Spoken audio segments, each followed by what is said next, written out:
Anger is often seen as something to fight or hide, but anger is simply the unmistakable signal that desire has collided with reality. Anger is not something to fix, it is a signal to be seen clearly without judgment, revealing what lies beneath the need to control. Anger arises the moment life refuses to match your plans. It happens when what is wanted clashes with what is. A car cuts you off on the road. How dare they? Maybe they were careless. Maybe they endangered you. Perhaps even a crash happened. And the crash has already occurred. Nothing can change it now. Yet anger still rises, because it is not what you wanted. In relationships, the same pattern happens. When a wife does not meet her husband's expectations, anger grows. When a husband feels controlled or pushed down by his wife, resentment builds. Some men stay quiet, angry inside, like cats on a chain. Others shout and threaten, ready to bite.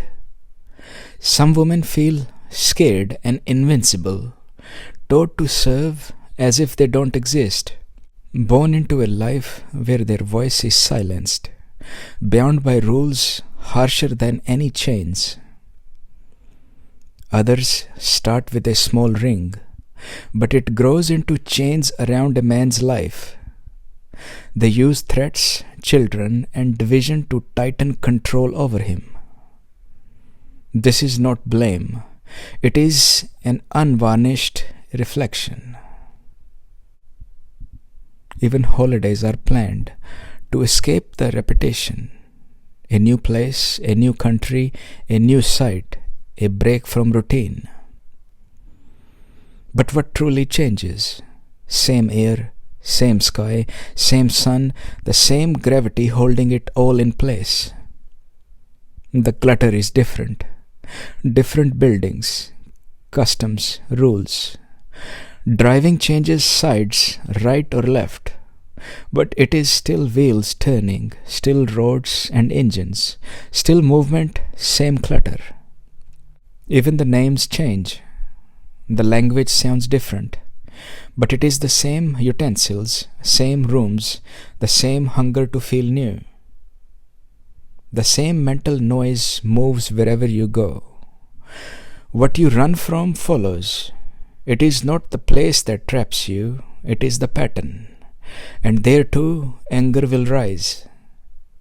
The same pattern plays out in relationships. Examine closely. You say I love you, they say I love you too.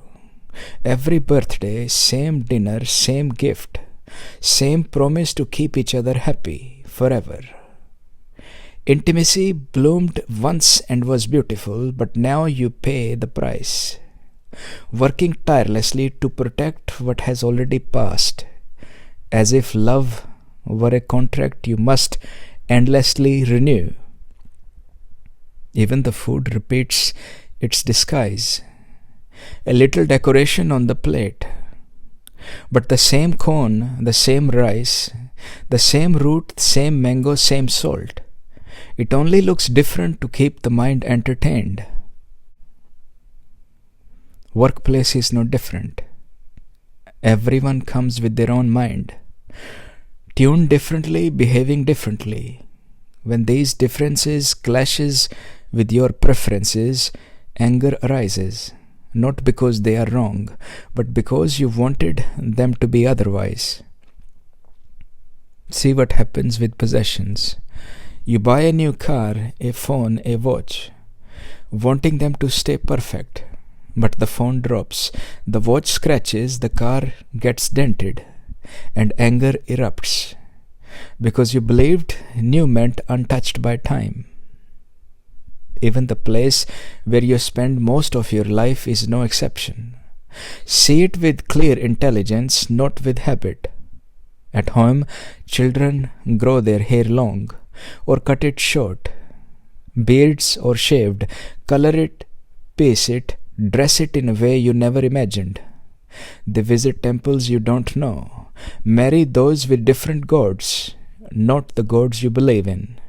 And when they do, anger surges, not because they harm you, but because you wanted them to reflect you. Parents too have learned the same pattern, expecting life to confirm what they believe. Parents expect respect from their children, as if it were earned simply by birth. When respect is expected, it becomes a condition for security. And when that respect does not appear, anger follows. Not because the child failed, but because your peace depends on approval. The wish for life to obey does not disappear, even when everything is taken away. Someone you love dies, a parent, a child, a friend. Anger appears alongside sorrow. How could this happen? How could they be taken away? But investigate. Look deeply. You never created their life. You never made their breath. You never chose their heart to beat. It was simply a gift of life. The same nature that brought them here is the nature that took them away. It was never truly yours. It was never theirs. Life simply moved through them as it moves through you. A business fails because you want it to thrive. Money is lost because you want it to grow. The weather changes, too cold, too hot, too wet, too dry. The body ages, though you wish only for health. Everything you touch is unstable. Just as the earth spins through seasons, life turns through gains and losses, birth and death, forming and dissolving. There is no escape. Success carries the seed of collapse. All things constructed will in time return to dust. The sun will burn out, these stars will vanish. No wish, no belief, no certainty can prevent it. Anger is not enemy to be banished.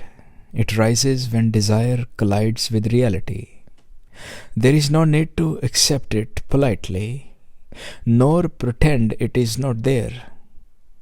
Instead, meet it directly. See it without flinching. When the accident has passed, you remain thinking about it, fueling rage. When your husband's mistake is done, you replay it again and again. When your business has failed, you remember what should have been.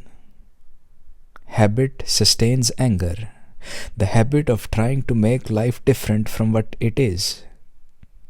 Observe with clarity. Every day repeats in disguise. Relationships recycle the same sentences. Businesses sell the same goods in fresh packaging. Meals arrive dressed as something new, but it is always the same substance, designed differently, but the source is the same. Rice, wheat, roots, fruits, only the dollar sign has changed. The same thing is dressed differently because the mind wants to run away from the only place life is happening. The mind keeps chasing novelty, running from the very presence it arises from. This escape is the real suffering. Don't run from anger. Turn toward it. Because when you face anger fully, you face yourself. And in that meeting, you finally see. What remains is the simple clarity of this moment.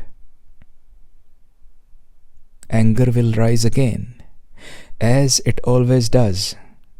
But when it is met without resistance, it stops feeding itself. When anger is faced directly, the wanting, the resistance, and the anger itself are no longer separate.